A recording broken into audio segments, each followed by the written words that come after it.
hello guys, welcome back to my channel HK Official, and yes, I'm there with you with all of the PYQ MCQs of chemistry. ठीक है, तो कोई भी चीज़ हमारे हाथ से रहनी नहीं चाहिए। हमने सारे के सारे जो यूनिट्स हैं वो सब कंप्लीट कर लिए हैं। मैंने आपको इम्पॉर्टेंट क्वेश्चंस की भी वीडियो दे दी है एंड अब जो लास्ट बचता है वो है हमारे MCQs। ठीक है, वैसे तो MCQs के लिए कुछ ज़्यादा स्पेशल जो प्रिपरेशन जो वो है हमें नहीं करनी है। क्यों? क्योंकि बिकॉज जो भी हम पढ़ रहे हैं, जो भी हमने थ्योरी में पढ़ा है, बस वही आने वाला है एमसीक्यूज के अंदर, और कोई स्पेशल नहीं आने वाला है। लेकिन फॉर योर रेफरेंस कि हाँ कैसे क्वेश्चंस आते हैं, कुछ कुछ जो है जनरल नॉलेज पर भी, मतलब बहुत रेयरली 1% जो है ना एमसीक्यूज वो वैसे भी आते हैं। तो हम सारे के सारे जो अब तक अपने एसपीपीयू पैटर्न में हमारे लिए आए हुए हैं एमसीक्यूज प्रीवियस ईयर, वो सारे के सारे देख लेंगे। ठीक है, उससे पहले मैं आपको बताना चाहती हूँ कि हाँ ये वाली वीडियो जो है जरूर देख लेना चैनल पे। तो एक दिन पहले ही डाली है मैंने वेरी मोस्ट इंपॉर्टेंट क्वेश्चंस की, तो सारे के सारे जो important questions and expected questions है ना आपके, वो इसमें कवर्ड हैं।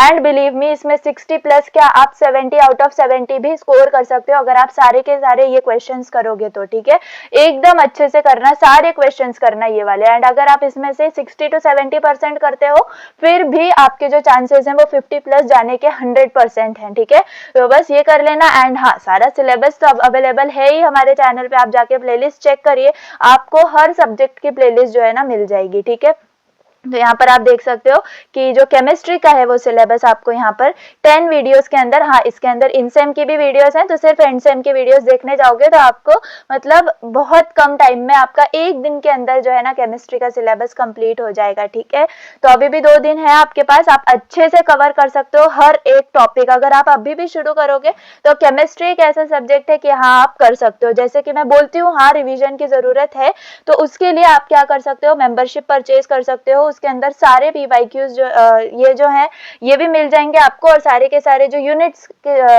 जो नोट्स हैं वो भी आपको सब मिल जाएंगे। ठीक है, तो सारे के सारे यूनिट्स के आपको नोट्स भी मिल जाएंगे एंड शॉर्ट नोट्स भी मिल जाएंगे, सब कुछ आपको वहां मिल जाएगा। एंड अगर आपने अभी तक नहीं परचेज करी है तो प्लीज कर लो, 1 महीने की बात है, एंड सेम के लिए आपको बहुत मदद हो जाएगी, हर सब्जेक्ट के नोट्स वहां पर आपको मिल जाएंगे। ठीक है, ऐसा ही नहीं है कि सिर्फ केमिस्ट्री के, सारे सब्जेक्ट के नोट्स आपको वहां पे मिल जाएंगे। तो चलिए आ जाते हैं आज अपने टॉपिक के ऊपर, जहां पर मैं आपको एक्सप्लेन करूंगी ऑल प्रीवियस ईयर्स एमसीक्यूज। यहाँ पर आप ट्राई करना, सबसे पहले क्वेश्चन देखने पर आप जो है ट्राई करना कि हाँ आंसर क्या होना चाहिए। ठीक है, मैं ये समझ रही हूँ कि हाँ सारे के सारे आपके जो यूनिट्स हैं वो आपने कर लिए हैं, सिर्फ रिवीजन बाकी होगा तो कोई बात नहीं, लेकिन हाँ आपने चैनल से पढ़ लिए हैं एंड बस आप क्या कर रहे हो, अपनी नॉलेज चेक करने आ रहे हो कि हाँ एमसीक्यूज हमसे हो सकते हैं या नहीं। ठीक है, या फिर एकदम लास्ट में आप देखने आए हो एमसीक्यूज तो भी ठीक है, क्योंकि सिर्फ इम्पॉर्टेंट एमसीक्यूज ही मैं आपके साथ शेयर कर रही हूँ। कुछ ऐसा क्या 100-500 एमसीक्यूज ऐसे मैं कुछ लेके नहीं आई हूँ, सिर्फ पीवाईक्यू एमसीक्यूज देखेंगे। ठीक है, तो चलिए देखते हैं। तो यहाँ पर आपको मिल जाएंगे ये सारे एमसीक्यूज, तो चलिए जल्दी जल्दी ट्राई करते हैं, सारे के सारे एमसीक्यूज हमें करने हैं। तो सबसे पहला एमसीक्यू आप देख सकते हो क्या है, एप्लीकेशन ऑफ क्वांटम डॉट्स। ठीक है, तो एप्लीकेशन ऑफ क्वांटम डॉट्स में आप क्या करोगे, मैंने आपको बताया हुआ है, ये वाला क्वेश्चन भी इंपॉर्टेंट है। अगर आपको मतलब वैसे भी मैं क्वेश्चंस आपको इंपॉर्टेंट यहाँ पर बताते जाऊंगी। ठीक है, तो application of quantum dots important है, ये मैंने आपको कराया हुआ है। ठीक है, किसके अंदर है ये क्वांटम डॉट्स वाला टॉपिक, किसके अंदर है, तो हाँ फर्स्ट यूनिट के अंदर है। ठीक है, क्वांटम डॉट्स वाला टॉपिक, तो उसके अंदर जो एप्लीकेशंस है उसमें से क्वेश्चन है, मतलब कि यूनिट 3 के एकदम लास्ट वाला जो टॉपिक है ना उसमें से आपको उसमें से क्वेश्चन है। ठीक है, तो एप्लीकेशंस में आप देख सकते हो light emitting diode, photo detector, biological analysis या ऑल ऑफ दिस। तो आपने अगर वीडियो देखी होगी एंड आपने अगर ये वाला टॉपिक पढ़ा होगा, एंड तक अगर आप रुके होगे तो आपको पता होगा कि एप्लीकेशंस ऑफ क्वांटम डॉट्स में एलईडीज भी इंपॉर्टेंट है, फोटो डिटेक्टर्स भी इंपॉर्टेंट है, बायोलॉजिकल एनालिसिस भी है। ठीक है, ये तीनों के तीनों एप्लीकेशंस जो है इंपॉर्टेंट है, इसका मतलब कि आंसर क्या हो जाएगा, ऑल ऑफ दिस। ठीक है, फिर देखो CDs and DVDs can be made by using, again third unit का क्वेश्चन पूछा गया है। तो देखो ये वाला जो क्वेश्चन था ये 2 मार्क्स का क्वेश्चन था। क्यों था ये 2 मार्क्स का, क्योंकि मतलब स्टूडेंट्स क्या है, ये देखो लास्ट टॉपिक है ना, ये यूनिट का लास्ट टॉपिक है, इस टॉपिक तक स्टूडेंट्स बहुत कम पहुंचते हैं, इसीलिए ये वाला क्वेश्चन है 2 मार्क्स का। ठीक है, तो उसके अंदर ज्यादा कुछ है नहीं, अगर आपने एप्लीकेशंस पढ़े होंगे तो आप 1 सेकेंड में कर सकते हो ये टिक। देन क्या क्वेश्चन है, CD DVDs are made by using, तो ये आपने यूनिट यूनिट 3 का फर्स्ट टॉपिक है क्या, पॉलीकार्बोनेट, उसके अंदर का एप्लीकेशन है, तो इसका सिंपली आंसर हो जाता है क्या, पॉलीकार्बोनेट। बाकी पीपीवी है, ये इलेक्ट्रोल्यूमिनेसेंट पॉलीमर है, बाकी ये सब इसमें कुछ भी इसका लेना देना नहीं है। तो सीडी डीवीडी जो अब बनती हैं ये पॉलीकार्बोनेट के अंदर बनती हैं, ठीक है। फिर NCV is equal to GCV, यानी कि फॉर्मूला पूछ लिया गया है, यानी कि आप क्या प्रेडिक्ट कर सकते हैं कि फॉर्मूलाज भी आपको एमसीक्यूज में पूछे जा सकते हैं, ठीक है। तो बिल्कुल ऐसा रिलाय मत रहो कि थ्योरी ही एमसीक्यूज आएंगे, बिल्कुल भी नहीं, हर फॉर्मूला भी देख के जाओ, उसका आपको यहाँ भी फायदा होगा एंड यस आपके न्यूमेरिकल्स में भी फायदा होगा, ठीक है। तो यहाँ पर क्या करोगे, देखो ये वाला फॉर्मूला अगर आपको याद होगा तो मैंने आपको हाँ फ्यूल्स चैप्टर में आपका स्टार्टिंग का ही जो है ना ये टॉपिक है कैलोरीफिक वैल्यू का, जिसमें हमने जीसीवी एनसीवी टाइप्स देखे थे एंड उसके बाद इनका रिलेशन देखा था, ठीक है। तो अगर आपको याद हो तो इसका आंसर है ये 0.09, ठीक है। तो अच्छा हुआ ये वाला क्वेश्चन भी आ गया यहाँ पर, क्योंकि हमें पता है कि हमें न्यूमेरिकल्स भी करने हैं, ठीक है। मैंने न्यूमेरिकल्स भी सब कराए हुए हैं लेक्चर्स के अंदर ही है सब कुछ, ऐसे अलग वीडियो नहीं बनाई है, तो आप जाके वहां पर देख सकते हो। एंड देखिए लास्ट यहाँ पर क्या है, fourth MCQ, Kjeldahl's method is used for determination of, तो ये कहाँ पर पड़ा हुआ है, अगर आप ध्यान लगाओ तो हमने प्रोक्सीमेट एनालिसिस और अल्टीमेट एनालिसिस पढ़ा हुआ है ना। तो अल्टीमेट एनालिसिस के अंदर हमने कहीं पढ़ा था जिल्डाल्स मेथड, है ना। तो जिल्डाल्स मेथड किसके लिए यूजफुल है बताओ, याद करो। ऑफ कोर्स करेक्ट, किसके लिए, परसेंट नाइट्रोजन फाइंड आउट करने के लिए, ठीक है। सो आई होप समझ में आ गया होगा आपको, ठीक है। तो बस ऐसे ही सारे के सारे जो आपको है ना एमसीक्यूज करते जाने हैं, बिल्कुल भी टफ नहीं है। अब देख लो यहाँ पर फिफ्थ एमसीक्यू, ठीक है। फिफ्थ एमसीक्यू में क्या है, electromagnetic radiations consist of dash oscillating perpendicular to each other. ये तो 10th का क्वेश्चन आ गया है, यानी कि मतलब आपको इसकी तो नॉलेज होगी होगी। क्या है ये, देखो इलेक्ट्रोमैग्नेटिक रेडिएशंस, जब हम इलेक्ट्रोमैग्नेटिक रेडिएशंस के बारे में पढ़ते थे, हम कुछ कुछ पढ़ते थे ना, परपेंडिकुलर ऑसिलेट होता है, तो वो परपेंडिकुलर क्या ऑसिलेट होता है, ऑफ कोर्स करेक्ट, क्या, इलेक्ट्रिक एंड मैग्नेटिक फील्ड, ठीक है। इलेक्ट्रिक और मैग्नेटिक रेडिएशन चार्ज्ड पार्टिकल नहीं, करेक्ट आंसर है इलेक्ट्रिक एंड मैग्नेटिक फील्ड, ठीक है। देन देखो sixth MCQ, infrared spectroscopy is also called as, तो इंफ्रारेड स्पेक्ट्रोस्कोपी और अल्ट्रावायलेट स्पेक्ट्रोस्कोपी ये हमने पढ़ा हुआ है हमारे लास्ट 6 यूनिट के अंदर, है ना।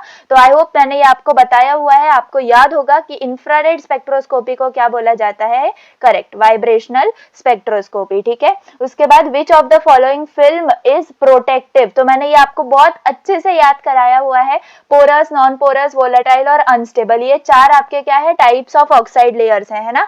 तो इसके अंदर पोरस क्या है, पोरस यानी कि पोर्स होना, होल्स होना, किसी भी चीज में होल्स हैं तो उसमें कोई भी चीज अच्छे से पास हो सकती है ना, यानी कि वो नॉन प्रोटेक्टिव है।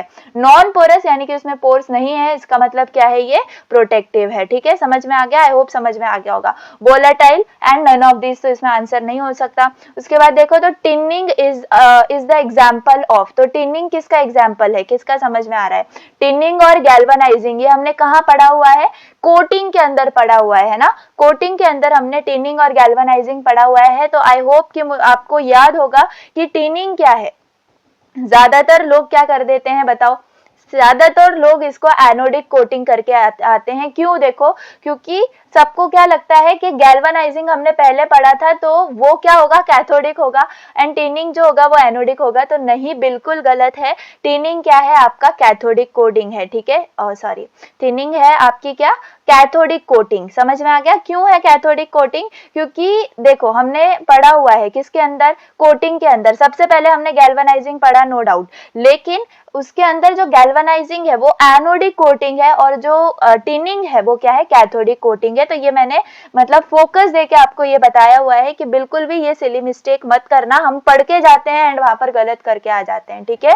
तो बिल्कुल मत ये करना, ठीक है, अच्छे से सॉल्व करो, बहुत इजीली पेपर जाएगा आपका, कोई प्रॉब्लम नहीं है, ठीक है। चलो आगे के देख लेते हैं एमसीक्यूज। ये सब प्रीवियस ईयर क्वेश्चंस हैं, बिलीव मी इतने सिंपल क्वेश्चंस पूछे जाते हैं एंड आप एमसीक्यूज तो क्या करो ना, पहले एमसीक्यूज मत करने बैठो, टाइम वेस्ट हो जाएगा एंड अगर नहीं आए तो आप डिमोटिवेट हो जाओगे उधर ही। सबसे पहले आप क्वेश्चन सॉल्व करने लो, ठीक है, उसके बाद लास्ट में जो है आपके पास टाइम बचता है, ठीक है, बचता है टाइम, एमसीक्यूज उस वक्त करना, ठीक है। तो चलो यहाँ पर देख लो आगे का एमसीक्यूज क्या है आपका, पीपीवी, ठीक है। PPV shows dash fluorescence on application of electric field and can be used in dash, ये पीपीवी किसका एग्जांपल है, तो यस करेक्ट, इलेक्ट्रोल्यूमिनेसेंट पॉलीमर का एग्जांपल है, ठीक है। तो इसमें हमें बताना है, अब देखो ये जो है कहीं भी हमें नोट्स के अंदर गिवन नहीं है, तो ये as a general knowledge question आ जाता है, ठीक है। तो पीपीवी क्या शो करता है हमें, कौन सी फ्लोरेसेंस शो करता है, तो यहाँ पर आपको याद रखना है कि येलो ग्रीन फ्लोरेसेंस शो करता है एंड कहाँ पर यूज होता है, तो ऑर्गेनिक एलईडीज के अंदर यूज होता है, ठीक है। आई होप समझ में आ गया होगा। देन देखो सी एटम्स इन ग्राफीन, अब ग्राफीन का यूज हुआ, अब देखो ग्राफीन हमने पढ़ा हुआ है ना, ग्राफीन का मैंने आपको स्ट्रक्चर वगैरह सब बताया हुआ है, तो बस आपको यहाँ पर याद रखना है क्या है उसका, ये मैंने आपको पढ़ाते वक्त भी बताया हुआ है, मेंशन है हमारे नोट्स के अंदर, क्या sp2 हाइब्रिडाइजेशन के सारे सी एटम्स यानी कि कार्बन एटम्स होते हैं ग्राफीन के अंदर, okay. Then power alcohol is advantageous because it decreases octane number, नहीं देखो ये वाले एमसीक्यूज में थोड़ी सी मिस्टेक क्या हो गई थी, यहाँ पर जो है डिक्रीजेज आ गया था, डिक्रीजेज नहीं है, यहाँ पर क्या है इंक्रीजेज है, ठीक है। तो यहाँ पर इंक्रीजेज कर लेना, increases octane number, Burns clean, increases calorific value and increases C10 number, तो आंसर करेक्ट हो जाता है आपका ए। यहाँ पर बस एक चीज याद रखो, क्या इंक्रीजेज ऑक्टेन नंबर, ठीक है। नोट्स के अंदर मैंने आपको दिया हुआ है पावर अल्कोहल क्यों एडवांटेजेस है, तो एडवांटेजेस के अंदर देखना, ये फर्स्ट पॉइंट है, ठीक है।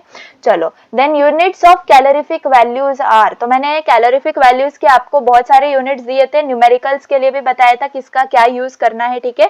तो मुझे बताओ कैलोरी पर ग्राम है, कैलोरी पर मीटर है, जूल्स है, या फिर किलोग्राम पर मीटर क्यूब है, बताओ। तो इसका आंसर करेक्ट है क्या, कैलोरी पर ग्राम, बाकी सब कुछ भी बनाए हुए यूनिट्स हैं, ऐसे कोई यूनिट्स एग्जिस्ट नहीं करते हैं, ठीक है। तो आई होप समझ में आ गया होगा। आगे के देख लेते हैं, तो देखो अब ये बहुत सिंपल क्वेश्चंस हैं, ये तो आपको करने ही चाहिए एंड आने ही चाहिए आपको। क्या है क्वेश्चन, देखो CO2 is dash and shows dash fundamental modes of vibration, क्या है CO2 की हमें लीनियर है या नॉन लीनियर है ये पूछा है, and fundamental modes of vibration कितने होंगे। तो ये जो फंडामेंटल मोड्स है ना, ये एकमात्र ऐसा मतलब न्यूमेरिकल आप समझ लो कि 100% आएगा एंड बहुत ईजी है, फ्री के मार्क्स आपको मिलने वाले हैं इसके अंदर, क्योंकि सिर्फ मैंने आपको बताया हुआ है इसको कैसे मेजर करना है, क्या मतलब सिंपल थॉट प्रोसेस मैंने आपको इसकी बताई हुई है। तो ये वाले आंसर्स को एंड ये वाला जो न्यूमेरिकल आपको आने वाला है, तो प्लीज बिल्कुल भी इसको छोड़ना मत, स्किप मत करना, ये टॉपिक 2 मिनट का है, पढ़ के जरूर जाना। क्या है CO2 का, क्या है CO2 हमें हमारा क्या है नॉन लीनियर है, ठीक है, नॉन लीनियर। फंडामेंटल मोड्स कितने हैं CO2 के, देखो कार्बन 1 ऑक्सीजन 2 यानी कि 3, ठीक है। तो नॉन लीनियर इसका आंसर हो जाएगा 3 के साथ, ठीक है। Then electromagnetic radiations with wavelength 10 to 400 nanometer, 10 to 400 nanometer क्या होगा, कौन से रेडिएशंस होंगे, तो विजिबल, IR, माइक्रोवेव या अल्ट्रावायलेट। तो हमने ज्यादातर किसके बारे में पढ़ाई की, अल्ट्रावायलेट, तो वही होंगे एंड वैसे भी मैंने दिया हुआ है नोट्स के अंदर, डोंट वरी, ऐसे ही कुछ टिक नहीं कर रही हूँ, ठीक है। उसके बाद क्या है, टिनिंग इज कोटिंग ऑफ, देखो टिनिंग का क्वेश्चन वापस से आ गया है। अब क्या बोला है टिनिंग के अंदर, देखो FeZn, ये नहीं होंगे, देखो जिंक और SN यानी कि टिन, बस यही दो हो सकते हैं, क्योंकि Fe क्या है हमारा आयरन, आयरन क्या है हमारा बेस मेटल है, यानी उसके ऊपर कोटिंग करी जाती है, तो ये वाले तो एकदम ही कैंसिल हो जाते हैं, बिल्कुल भी इनका कोई सेंस नहीं बनता, ठीक है। अब देखो टिन और जिंक, टिनिंग है इसका मतलब टिन की कोटिंग होगी ना, बहुत सिंपल क्वेश्चन है, मतलब बिल्कुल दिमाग नहीं लगाना पड़ेगा यहाँ पे हमें। Then rate of corrosion dash with increase in purity of metal, तो ये क्वेश्चन मैंने आपको कहाँ बताया हुआ है, ये क्वेश्चन मैंने आपको नेचर ऑफ क्या कहते हैं मेटल के अंदर है, ठीक है। जब हम नेचर पढ़ रहे थे ना, फैक्टर्स अफेक्टिंग, उसके अंदर नेचर ऑफ मेटल और नेचर ऑफ एनवायरनमेंट है, ठीक है। तो नेचर ऑफ मेटल के अंदर ये वाला क्वेश्चन है, यानी कि ये वाला मेंशन्ड है क्या चीज, प्योरिटी ऑफ मेटल। तो प्योरिटी ऑफ मेटल अगर ज्यादा होगी तो रेट ऑफ करोजन इंक्रीज होगा क्या, नई नई चीजों में करोजन लगता है क्या जल्दी, नहीं, तो यहाँ पे भी सेंसिबल आंसर है क्या, decreases, rate of corrosion decreases, ठीक है। आई होप समझ में आता होगा, बहुत बेसिकली मैं समझा रही हूँ आपको, समझाने की कोशिश कर रही हूँ, समझ में आ रहा है या नहीं प्लीज मुझे कमेंट्स में बताना।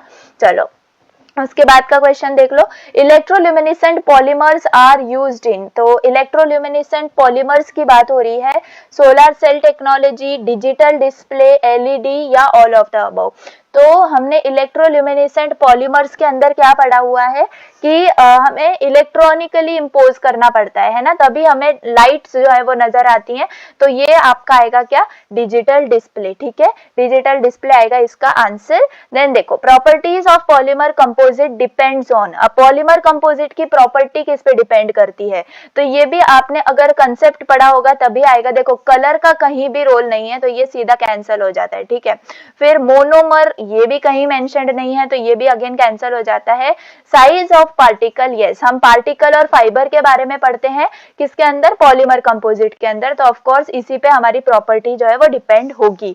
Then which of the following industries have prominent applications for quantum dots. अब देखो क्वांटम डॉट्स के ऊपर अगेन क्वेश्चन आ गया है, तो प्रोमिनेंट, अब प्रोमिनेंट पूछा है यानी कि सबसे ज्यादा एप्लीकेशंस कौन सी फील्ड में है, तो सबसे ज्यादा एप्लीकेशंस आपके इलेक्ट्रॉनिक के फील्ड में, ये मैंने आपको वहां भी बताया हुआ है। ठीक है, देन कहा लेक्चर के अंदर, तो जाके लेक्चर देखो अगर नहीं देखा है। ठीक है, then in dash lambda max, यानी कि आपको वेवलेंथ मैक्स बोला है शिफ्ट टू हायर साइड, तो मैंने आपको बताया हुआ है। ये सारे के सारे डेफिनेशंस मैंने आपको इंपॉर्टेंट क्वेश्चंस की जो मेरी लिस्ट है उसमें भी दिए हुए हैं, क्योंकि ये आपको एमसीक्यूज भी आ सकते हैं एंड आपको डिफाइन करने भी आ सकते हैं। ठीक है, तो यहाँ पर क्या होगा, देखो जल्दी से हमें यहाँ पर क्या हो जाते हैं, कंफ्यूज हो जाते हैं, हायर साइड देके क्या कर देते हैं, हाइपर क्रोमिक कर देते हैं, लेकिन बिल्कुल गलत है। मैंने बहुत सिंपली आपको सारे डेफिनेशंस याद कराए हुए हैं। इसका आंसर है red shift, and red shift को हम क्या बोलते हैं, बैथोक्रोमिक शिफ्ट। ठीक है, तो सी है इसका आंसर। ठीक है, हायर साइड याद रखो, हायर साइड। ठीक है, तो बिल्कुल भी इसमें कंफ्यूज होने की जरूरत नहीं है, क्योंकि अगर आप सब पढ़ के जाओगे तो कहीं भी आप कंफ्यूज नहीं हो सकते, बिलीव मी। ठीक है, चलो आगे बढ़ते हैं। क्या है, following is the most important characteristic of good fuel, यानी कि हम एक फ्यूल को गुड कब बोलेंगे। देखो बेसिकली क्या क्वेश्चन है, तो हमें देखो हाई हीट वैल्यू, अब पूरा का पूरा जनरल नॉलेज बेस्ड है। ठीक है, अब ये कहीं आपको मैं लिख के नहीं दूंगी, हाँ लेकिन दिया हुआ है मैंने नोट्स के अंदर, वो बात अलग है, लेकिन हाँ बिल्कुल जनरल नॉलेज बेस्ड क्वेश्चन है कि हम फ्यूल, गुड फ्यूल की कैरेक्टरिस्टिक क्या है, हाई हीट वैल्यू या bright light, then high sound या फिर कलरफुल स्मोक। तो अगर हम फ्यूल को, अगर सपोज हम अपनी बाइक में यूज कर रहे हैं, तो क्या ब्राइट लाइट देखेंगे हम फ्यूल की, या फिर हाई साउंड देखेंगे, बुलेट वगैरह थोड़ी चला रहे हैं हम, है, एंड कलरफुल स्मोक, ये भी कोई सेंस नहीं बनता है, तो बस आंसर क्या हो जाता है, सिंपली हमारा हाई हीट वैल्यू। ठीक है, then following is not a prominent application of UV spectroscopy. Again UV spectroscopy के ऊपर क्वेश्चन है एंड हमें पूछा है कि इसमें से क्या प्रोमिनेंट एप्लीकेशन नहीं है, तो नॉट बोला है यहाँ पर। एप्लीकेशन के ऊपर अगेन क्वेश्चन आया है, तो देखो स्टडी ऑफ रिएक्शन काइनेटिक्स, हमने देखा है केमिकल काइनेटिक्स है उसके अंदर, है ना, तो ये नहीं हो सकता क्योंकि ये है detection of functional group, quantitative analysis and quality, तो ये दोनों भी हैं, क्वालिटेटिव क्वांटिटेटिव एनालिसिस है, स्टडी ऑफ केमिकल काइनेटिक्स भी है, डिटेक्शन ऑफ फंक्शनल ग्रुप नहीं है, तो यही आपका आंसर हो जाएगा।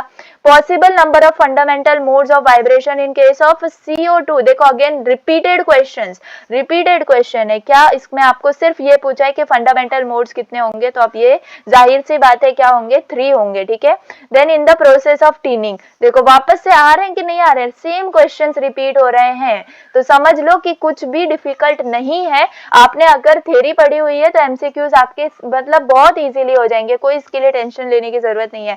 वही क्वेश्चन वापस से आ गया, अब टीनिंग में आप क्या कर दिया, इधर दोनों भी टीन दे दिए, यहाँ पर जिंक एंड यहाँ पर आयरन है। अब हमें पता है कि हमारा बेस मेटल जिसके ऊपर हमें कोटिंग करनी होती है वो हमेशा आयरन होता है ना, तो हमेशा आपका आंसर क्या होगा, ये क्या, tin is coated on iron, that is Fe। ठीक है, सो आई होप कि आपको समझ में आ गया होगा, बिल्कुल भी टफ नहीं है। ठीक है, टफ मत कहना एमसीक्यूज को।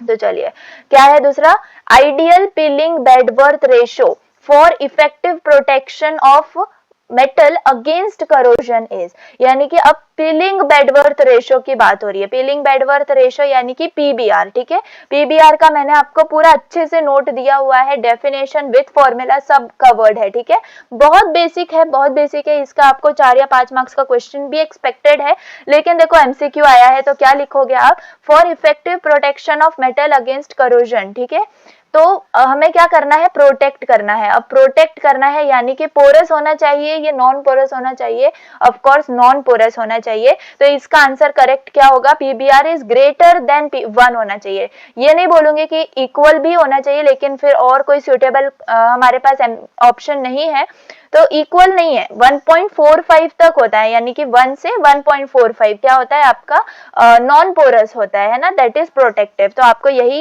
यहाँ पर करना है, करेक्ट करना है, ठीक है।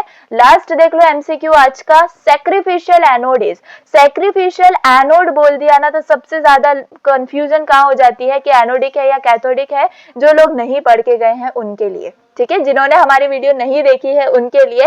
तो सैक्रिफिशियल एनोड में सबसे ज्यादा लोग मिस्टेक क्या कर देंगे, एनोड है भाई, एनोडिक प्रोटेक्शन होगा, है ना, बहुत सिंपल क्वेश्चन था, ऐसा बोल देते हैं, लेकिन बिल्कुल भी नहीं, इसका आंसर एनोडिक गलत है, कैथोडिक प्रोटेक्शन है भाई, हमने पढ़ा हुआ है इसका आंसर कैथोडिक प्रोटेक्शन। क्यों, क्योंकि देखो इसके अंदर दो टाइप्स होते हैं, सैक्रिफिशियल एनोड होता है और क्या होता है, इम्प्रेस्ड करंट होता है ना, तो इसका आंसर हो जाता है cathodic protection. So I hope कि आपको समझ में आ गया होगा, बिल्कुल भी टफ नहीं है क्वेश्चंस, देख लेना आपने अगर अभी तक समझ लिया होगा तो बहुत सिंपल थे, ठीक है। तो आज के लिए बस इतना ही, सारे के सारे मैंने PYQs आपके लिए मैंने सब ढूंढे एंड सब एक जगह कलेक्ट करके आपके लिए लाई हूँ, सब कुछ मैंने आपको बता दिया, इन बहुत सारी चीजें आपने एक्स्ट्रा सीखी होंगी, नहीं देखे हैं go and watch the videos, अभी भी 2 दिन बाकी हैं, अभी से भी आप शुरू करोगे तो आपकी केमिस्ट्री में आप 50 to 60 प्लस स्कोर कर सकते हो, ठीक है, बिलीव मी, क्योंकि बहुत ईजी कॉन्सेप्ट है केमिस्ट्री, इन द सेंस कि आपको रिएक्शंस वगैरह बिल्कुल भी ज्यादा नहीं है कि आपको बहुत बड़े बड़े रिएक्शंस याद करने हैं, नहीं, आपका थ्योरी पेपर ज्यादातर है ना, 99% आपका थ्योरी क्वेश्चन है, रिएक्शंस तो बहुत ज्यादा कम है, ठीक है। तो मैंने जितना आपको बताया ये एमसीक्यूज आपके प्रिपेयर हो गए, एमसीक्यूज वाला पार्ट हो गया, देन अगर आपने इंपॉर्टेंट क्वेश्चंस वाली वीडियो देख ली है तो आपका वो भी काम हो गया। तो सिर्फ इसी सीरीज में चलिए, देखिए मैंने आपके सारे यूनिट्स भी कवर करा दिए, जो भी पहले से सब्सक्राइबर्स होंगे उनका सब कवर हो गया होगा, क्योंकि यूनिट्स भी कवर हो गए, धीरे धीरे आपका मैंने इंपॉर्टेंट क्वेश्चंस भी कल दे दिए, देन हाँ क्या आपका एमसीक्यूज भी कवर हो गए। बताओ अब मुझे और क्या करना चाहिए, बताओ मैं अब पेपर भी लिख के आ जाऊं क्या आपका, है ना। तो बस बहुत इजीली आप सब स्कोर कर सकते हो, बस एक ही चीज ध्यान में रखो कि हमें टेंशन नहीं लेनी है, ठीक है, हम हर चीज अच्छे से कर सकते हैं एंड हमने हर चीज प्रिपेयर करी है, बस इतना ध्यान में रखो एंड पेपर देने जाओ and all the very best to you. अपने फ्रेंड्स के साथ शेयर करना, इस वीडियो को ज्यादा लंबी नहीं रखूंगी, ठीक है, एंड मुझे बताना कि आपका केमिस्ट्री का एक्सपीरियंस कैसा रहा है, आपका पेपर कैसा गया, ठीक है, तो सब मुझे बताना पेपर होने के बाद। एंड टिल द टाइम अगर सब्सक्राइब नहीं किया है अभी तक तो गो एंड सब्सक्राइब, एंड अगर वीडियो पसंद आई हो तो प्लीज लाइक कर देना। चलिए, थैंक्स फॉर वॉचिंग, बाय।